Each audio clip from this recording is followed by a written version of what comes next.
पीतल की चमक को सोना बताकर बॉलीवुड के सुल्तान के घर तक सेंध लगाने वाला महाठग अब गुरुग्राम पुलिस के हत्थे चढ़ गया है। जी हाँ, जिस शातिर ने आदित्य पंचोली और सलीम खान जैसे दिग्गजों को नहीं बख्शा, उसका फिल्मी साम्राज्य अब सलाखों के पीछे है। गुरुग्राम की सेक्टर 43 क्राइम ब्रांच ने एक ऐसे इंटरस्टेट गैंग का पर्दाफाश किया है जिसकी कहानी किसी सस्पेंस फिल्म से कम नहीं है। इस गैंग का मास्टरमाइंड है प्रभु भाई, जिसने ठगी के करोड़ों रुपयों से न सिर्फ लव यू नाम की गुजराती फिल्म बनाई, बल्कि दिल्ली मुंबई हाईवे पर एक आलीशान होटल भी खड़ा कर दिया।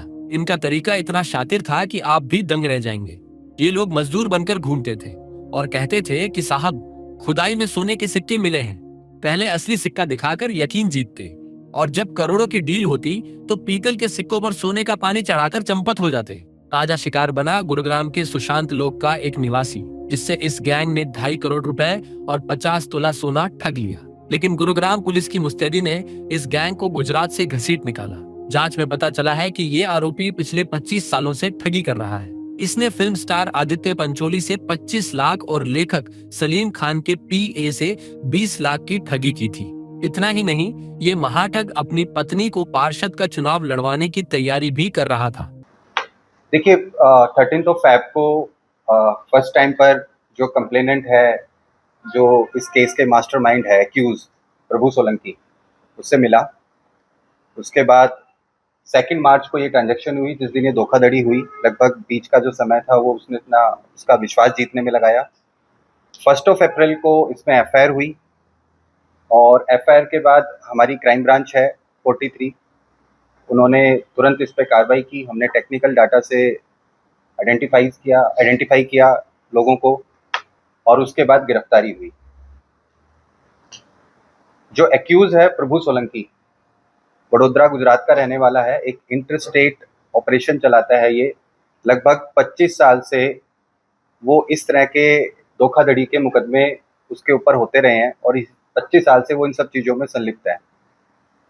लगभग 6 एफआईआर उसकी इंटरस्टेट हुई हैं, महाराष्ट्र में, राजस्थान में, गुजरात में, और उसके अलावा 3 निवारक कार्रवाई भी उनके खिलाफ हुई है। एक्यूज का मॉडस ऑपरेंडी जो है वो कुछ इस तरीके का है कि वो एक साधारण आदमी की तरह दिखता है और रोड पर रेकी करता है, मेनली हाईवे पर।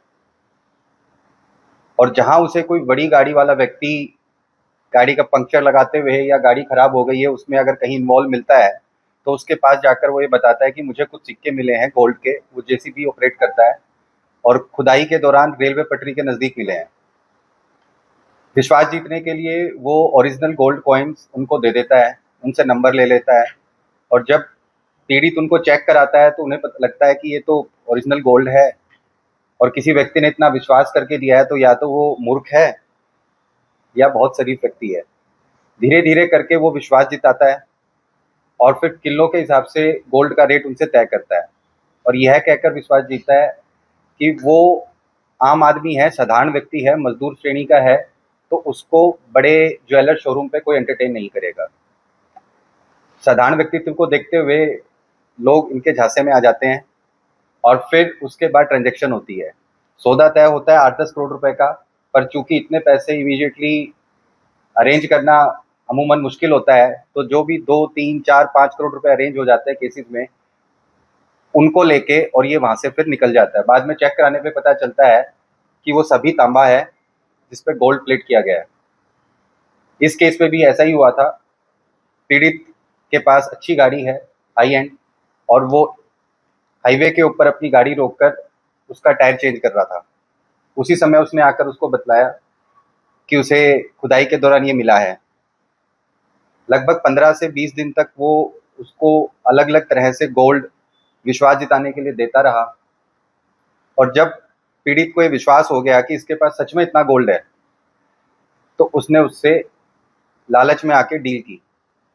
लगभग 2.5 करोड़ के आसपास उसने कैश दिया, और ये कैश अरेंज करने के लिए उसने अपनी प्रॉपर्टी, अपनी ज्वेलरी लोगों से उधार लेके इकट्ठे किए, और लगभग आधा किलो से ज़्यादा सोना, जो उसकी एंसेस्ट्रल, उसकी मदर की या परिवार की जो ज्वेलरी थी, भाई की या परिवार से अन्य लोगों की, रिश्तेदारों की, वो इकट्ठी करके इसको दी। और उसके बाद जब वो चला गया तो 2 दिन बाद चेक करने पे पता चला ये तांबा है। टेक्निकल इनपुट से हमें काफ़ी मदद मिली, और उस एनालिसिस के बाद हमने कुछ नंबर शॉर्टलिस्ट किए और साइमल्टेनियसली कई जगह हमने रेड की। रेड करने पर हमने इसको उठाया। सरप्राइजिंग बात यह है कि प्रभु सोलंकी जो मास्टरमाइंड है, जैसा फिल्मों में होता है बिल्कुल उसी तरह ऑपरेट करता है। अगर आप उससे साधारण रूप से मिलेंगे तो आपको यही लगेगा कि ये बहुत आम आदमी है, आप धोखा खा सकते हैं। हमें भी इसने धोखा देने की कोशिश की। जब इसकी पुरानी क्रिमिनल हिस्ट्री हमने चेक की तो पता चला कि इसने 2-3 फिल्म स्टार्स को भी धोखा दिया है। पूछताछ में पता चला कि आदित्य पंचोली जी जो हैं उनको भी इसने 20 लाख रुपए का धोखा दिया 15 साल पहले। सलमान खान के पिता सलीम खान जो हैं उनके पीए को भी इसने धोखा दिया। और इसका ऑपरेट करने का तरीका ये होता है कि आम आदमी बहुत जल्दी विश्वास कर लेता है, लेकिन ये सिर्फ हाई लेवल के जो टारगेट्स हैं उन्हीं को टच करता है।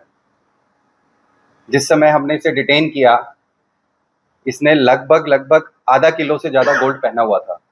इसकी जामा तलाशी में मिला है। इसने क्राइम प्रोसीड से वहाँ एक होटल भी बनाया है। इसने एक मूवी भी बनाई है गुजराती, जिसका नाम है लव यू यार,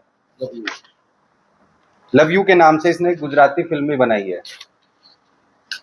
काफी ज्यादा आकांक्षाएं रखने वाला व्यक्ति है और राजनीतिक महत्वाकांक्षा रखता है।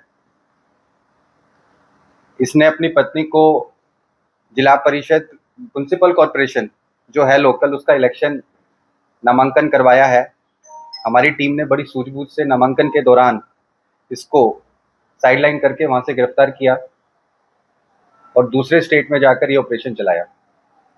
डीसीपी क्राइम हितेश यादव ने साफ चेतावनी दी है, सस्ते सोने के लालच में न आए। अगर कोई आपको खुदाई के सोने का झांसा दे तो समझ लीजिए कि वो आपको कंगाल करने आया है। पुलिस ने अब तक 2.5 करोड़ कैश बरामद कर लिया है।